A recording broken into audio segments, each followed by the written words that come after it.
Pollination के लिए abiotic agents का इस्तेमाल कम होता है देन द बायोटिक एजेंट्स। अब एबायोटिक एजेंट्स क्या हो गए? विंड एंड वाटर, हवा और पानी। अब हवा और पानी से अगर पॉलिनेशन हो रहा है तो विंड और वाटर से पॉलिनेशन होने के लिए फ्लावर का अट्रैक्टिव होना, बड़ा होना, कॉन्स्पिशियस होना, खुशबूदार होना या नेक्टर फुल होना ये जरूरी नहीं है, क्योंकि ये कोई लिविंग थिंग्स नहीं है जिसे अट्रैक्ट होंगे। तो अक्सर छोटे होते हैं, बिना किसी खुशबू के, बिना नेक्टर के होते हैं और अनकॉन्स्पिशियस होते हैं। विंड और वाटर से पॉलिनेटेड जो फ्लावर्स होते हैं, विंड से अगर पॉलिनेशन हो तो उसको कहते हैं एनिमोफिली। एनिमोफिली से होने जिनमें पॉलिनेशन होता है, जैसे कि मेज है, गॉर्डगॉप, ग्रासेस, घास है, इनके फ्लावर्स में विंड से पॉलिनेशन होता है। अब विंड पॉलिनेटेड जो फ्लावर्स होते हैं उनमें खूबी क्या कि उनका जो स्टैमेन है ये एक्सपोज होना चाहिए।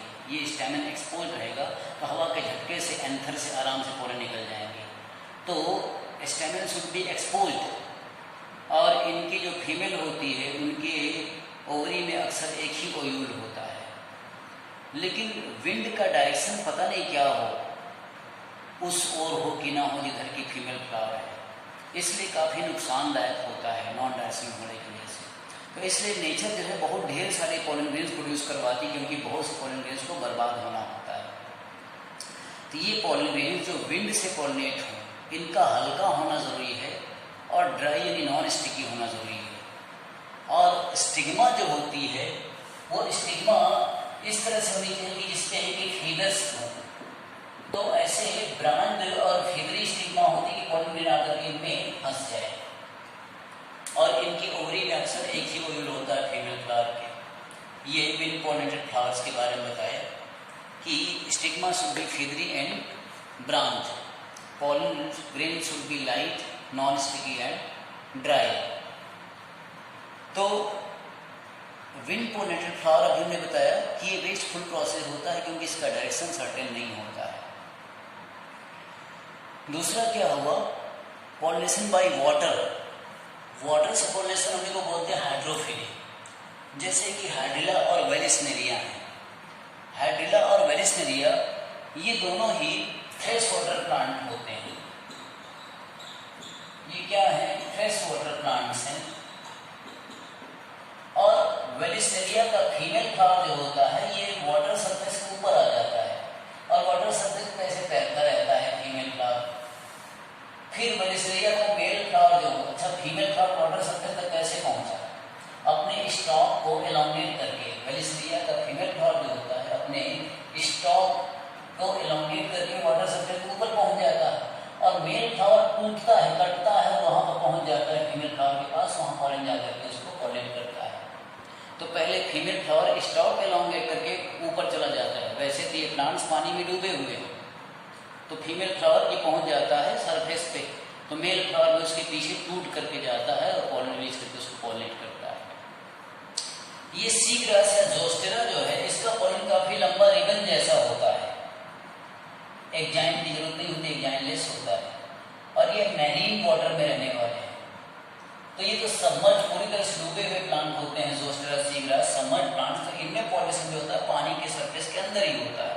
हमने बताया वेलिस्नेरिया और हाइड्रिला क्या है? ये फ्रेश वाटर प्लांट है। इसमें पॉलिनेशन जो होता है वाटर के सरफेस पे होता है। जोस्टेरा, सी ग्रास में ये मैरीन वाटर का प्लांट है, तो इसके फ्लावर का पॉलिनेशन वो सबमर्ज यानी वाटर सरफेस के अंदर होता है। कुछ ऐसे भी एक्वेटिक प्लांट हैं जैसे कि वाटर हाइसिंथ है, वाटर हाइसिंथ है, लिली है। ये हाइड्रोफाइट्स हैं, एक्वेटिक प्लांट हैं, लेकिन इनमें वाटर से पॉलिनेशन नहीं होता है, क्योंकि इनका फ्लावर जो होता है वाटर सरफेस से थोड़ा ऊपर होता है। तो जब ऊपर है तो इनका पॉलिनेशन कैसे होगा? विंड से हो जाएगा, एनिमोफिली से, या तो इंसेक्ट से हो जाएगा जिसको क्या बोलते हैं? एंडोमोफिली। इसका मतलब कि जरूरी नहीं कि हर एक्वेटिक प्लांट का पॉलिनेशन वाटर के थ्रू ही हो। जैसे कि वाटर हाइसिंथ और लिली एक्वेटिक प्लांट है, लेकिन इनका पॉलिनेशन हवा से, विंड से या इंसेक्ट से होता है, क्योंकि फ्लावर जो है वाटर सरफेस के ऊपर होता है। अभी कुछ समय पहले, कुछ पिछले लेक्चर में हम पढ़ा रहे थे, बता रहे थे ऑटोगैमी या सेल्फ पॉलिनेशन और दूसरा पॉलिनेशन क्या, क्रॉस पॉलिनेशन। आप सोचो कि नेचर क्या चाहती है, सेल्फ पॉलिनेशन की क्रॉस पॉलिनेशन? तो जवाब है कि नेचर क्रॉस पॉलिनेशन को सपोर्ट करती है, सेल्फ पॉलिनेशन को नहीं। सेल्फ पॉलिनेशन या ऑटोगैमी या होने के लिए पहली बात यह कि फ्लावर और प्लांट का बाइसेक्सुअल होना जरूरी है। दूसरी बात यह कि बाइसेक्सुअल होने के बाद पॉलन ग्रेन जब रिलीज हो, स्टिग्मा दूसरे समय तैयार होनी चाहिए। पॉलन और स्टिग्मा के बीच में सिंक्रोनाइजेशन होना चाहिए, तभी वो पॉसिबल है। लेकिन नेचर ज़्यादातर इन सब प्रक्रियाओं में बाधा डालती है। क्यों? क्योंकि नेचर खुद नहीं चाहती कि सेल्फ पॉलिनेशन ज़्यादा हो, क्योंकि लगातार कई पीढ़ियों तक सेल्फ पॉलिनेशन यानी सेल्फिंग होते होते क्या होता है, क्वालिटी कम हो जाती है, अच्छाई कम हो जाती है। उसको बोलते हैं क्या, इन ब्रीडिंग डिप्रेशन। यहाँ पर हमें क्या लिख रहे हैं, इन ब्रीडिंग डिप्रेशन, ये वो बुराई है जो लगातार सेल्फ पॉलिनेशन होने की वजह से प्लांट्स में आती है, उनकी क्वालिटी कई पीढ़ियों बाद खराब होने लगती है। कि अंदर ही अंदर एक ही तरह के जीन में ब्रीडिंग होते होते उनमें क्वालिटी डिप्रेस कर जाती है और नेचर को वेरिएशन नहीं मिलेगा। जब जेनेटिकली सिमिलर फ्लावर एक ही प्लांट के या एक ही फ्लावर के गैमेट्स के बीच में फर्टिलाइजेशन होगा तो नया जीन तो आएगा नहीं। अगर नया जीन नहीं आएगा तो वेरिएशन नहीं होगा, अगर वेरिएशन नहीं होगा तो एवोल्यूशन नहीं होगा। जबकि नेचर तो एवोल्यूशन चाहती है।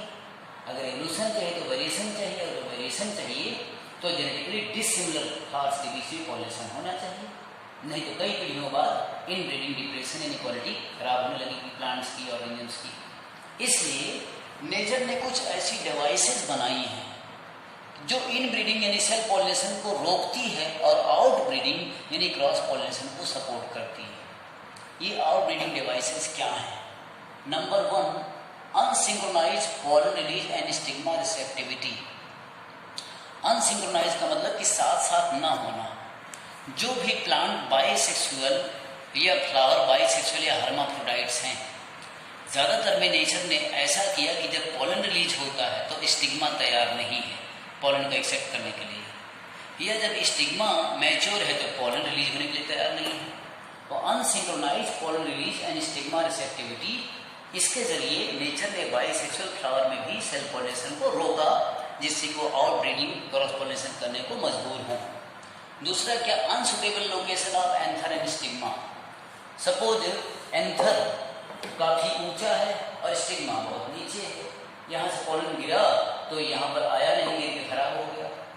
तो एंथर और स्टिग्मा की जो लोकेशन है एक दूसरे के रिस्पॉन्डिंग, वो सुटेबल ना होना तो उनके बीच में सेल्फ पॉलिनेशन नहीं हो पाता। ये भी एक आउट ब्रीडिंग डिवाइस है। एक टर्म होता है सेल्फ स्टेबिलिटी या सेल्फ इनकम्पैटिबिलिटी। कंपैटिबिलिटी का मतलब होता है एक्सेप्टेबिलिटी। पॉलन ग्रेन में और स्टिग्मा में कुछ ऐसे जीन होते हैं जो कि एक दूसरे को पहचानते हैं और एक ही फ्लावर के पॉलन ग्रेन को उसी स्टिग्मा का जीन जो है ना सपोर्ट नहीं करता है। तो क्या बोलते हैं, सेल्फ स्टेबिलिटी, यानी सेल्फ पॉलिनेशन स्टेराइल हो जाता है तो उसका कोई फायदा नहीं मिलेगा।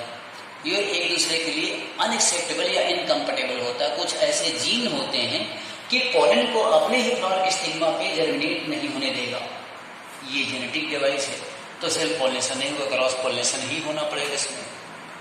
और जिन भी प्लांट्स को नेचर ने यूनिसेक्सुअल या डायोसियस बनाया है जैसे कि पपाया, उनमें तो सेल्फ पॉलिनेशन हो ही नहीं सकता। न ही ऑटोगैमी हो सकता है, न ही जिनोगैमी हो सकता है यूनिसेक्सुअल या डायोसियस प्लांट्स जैसे कि पपाया में। तो इन इंतजामात को क्या बोलते हैं, आउट ब्रीडिंग डिवाइसेस, जो कि सेल्फ पॉलिनेशन या इन ब्रीडिंग को रोकता है और क्रॉस पॉलिनेशन यानी आउट ब्रीडिंग को ही सपोर्ट करता है। अब अगले लेक्चर में पढ़ाएंगे female sex organ system of the angiospermic flower.